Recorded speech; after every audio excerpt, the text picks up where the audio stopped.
कल्पना कीजिए एक ऐसी जगह की जहां रिस्ट्रिक्टेड का बड़ा सा बोर्ड लगा है, लाल बत्तियां चमक रही हैं और एक हथियारबंद संतरी पहरा दे रहा है। सामने एक विशाल जुपिटर सी रॉकेट आसमान की ओर मुंह किए खड़ा है। अचानक एक जोरदार धमाका होता है, आग की लपटें उठती है और रॉकेट अंतरिक्ष की ओर निकल जाता है। लेकिन इन रॉकेटों को बनाने वाले वे लोग कौन थे? ये वो लोग थे जिनका एक समय पर दुनिया में कोई अस्तित्व ही नहीं था। ये कहानी है द्वितीय विश्व युद्ध के उन जर्मन वैज्ञानिकों की जिन्हें इतिहास के पन्नों से गायब कर दिया गया था। समय है 1944 की सर्दियां। बाल्टिक सागर के तट पर स्थित जर्मनी की पीनेमुंडेगुप्त प्रयोगशाला में मायूसी छाई हुई थी। यहाँ वर्नर वॉन ब्रॉन और उनकी टीम ने V2 रॉकेट बनाए थे, जिन्होंने 1944 में इंग्लैंड में तबाही मचा दी थी। लेकिन अब पासा पलट चुका था।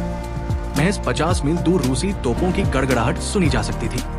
जर्मन हाई कमान का आदेश था कि वे बंदूकों से लड़े, जिस पर एक वैज्ञानिक ने कहा, मौत सबसे बुरी चीज नहीं है, गुलामी है। वॉन ब्रॉन ने अपने साथियों से कहा, मैं जर्मनी के लिए जान दे सकता हूँ, लेकिन फ्यूहर हिटलर के लिए नहीं। उन्होंने तय किया कि वे स्टालिन के रूसियों के बजाय अमेरिकियों के पास जाएंगे।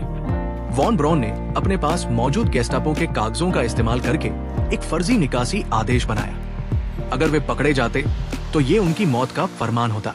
फिर भी उन्होंने ट्रकों में अपने परिवारों और उपकरणों को लादा और एक अनजान भविष्य की ओर निकल पड़े। दूसरी तरफ अमेरिकी सेना की एक ऑर्डिनेंस टुकड़ी, जिसका नेतृत्व कर्नल होल्गर एन टोफ्टॉय कर रहे थे, को एक बेहद खतरनाक मिशन सौंपा गया था। जर्मन वैज्ञानिकों को तेजी से आगे बढ़ रही रूसी सेना से बचाना। ये एक अजीब युद्ध था, जहां अमेरिकियों को अपने दुश्मनों को अपने ही सहयोगियों रूसियों से बचाना था। नॉर्डहौसेन के पास अमेरिकी सेना और जर्मन ट्रकों का आमना सामना हुआ। बंदूकें नीचे की गई और इन वैज्ञानिकों को सुरक्षित रूप से पश्चिम की ओर ले जाया गया। अब अमेरिकी सेना के सामने सवाल था कि इन 120 दुश्मन वैज्ञानिकों का क्या किया जाए, क्योंकि अमेरिकी जनता को यह पता नहीं चलना चाहिए था। सेना ने एक सख्त गोपनीयता की दीवार खड़ी कर दी और उनके अस्तित्व का कोई भी रिकॉर्ड नहीं रखा गया। 1945 के अंत में वॉन ब्रॉन और 4 अन्य शीर्ष वैज्ञानिकों को ओएसएस के कड़े पहरे में फ्रैंकफर्ट के टेम्पेलहोफ हवाई अड्डे लाया गया और एक सी सायल्स विमान उन्हें लेकर अमेरिका की ओर उड़ा। हवा में ओएसएस के एक अधिकारी ने उन्हें उनकी नई हकीकत बताई। अमेरिका में आपका मिशन टॉप सीक्रेट है। दुनिया की नजरों में आपका कोई आधिकारिक अस्तित्व नहीं है।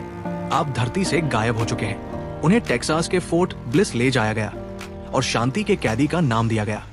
10 मई 1946 को उन्होंने अमेरिकी धरती से पहला V2 रॉकेट सफलतापूर्वक दागा।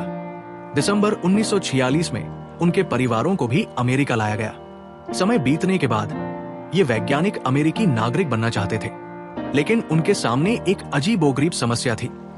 वे कानूनी रूप से अमेरिका में थे ही नहीं। इसका एक अनोखा हल निकाला गया।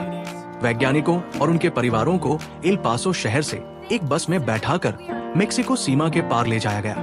कुछ ही मिनटों बाद वे वापस अमेरिका आ गए, ताकि उन्हें कानूनी रूप से नए इमिग्रेंट्स अप्रवासी माना जा सके। लेकिन जब एक वैज्ञानिक ने नागरिकता के लिए फेडरल कोर्ट में अर्जी दी, तो क्लर्क का सिर चकरा गया। उसने कहा, ये असंभव है। रिकॉर्ड के अनुसार आप 1949 में अमेरिका आए, लेकिन आपका बच्चा 1948 में एल पासो में पैदा हुआ। वैज्ञानिक निराश हो गए। उन्होंने महसूस किया कि वे पिछले 4 सालों से मृत थे और मुर्दों को जिंदा नहीं किया जा सकता था। उन्होंने सरकार को अल्टीमेटम दिया कि अगर उन्हें नागरिकता नहीं मिली तो वे कॉन्ट्रैक्ट खत्म होने पर वापस जर्मनी लौट जाएंगे। अंततः पेंटागन को दखल देना पड़ा। 4 साल के इस गुप्त ऑपरेशन को डिक्लासिफाई किया गया और उन्हें नागरिकता मिल गई।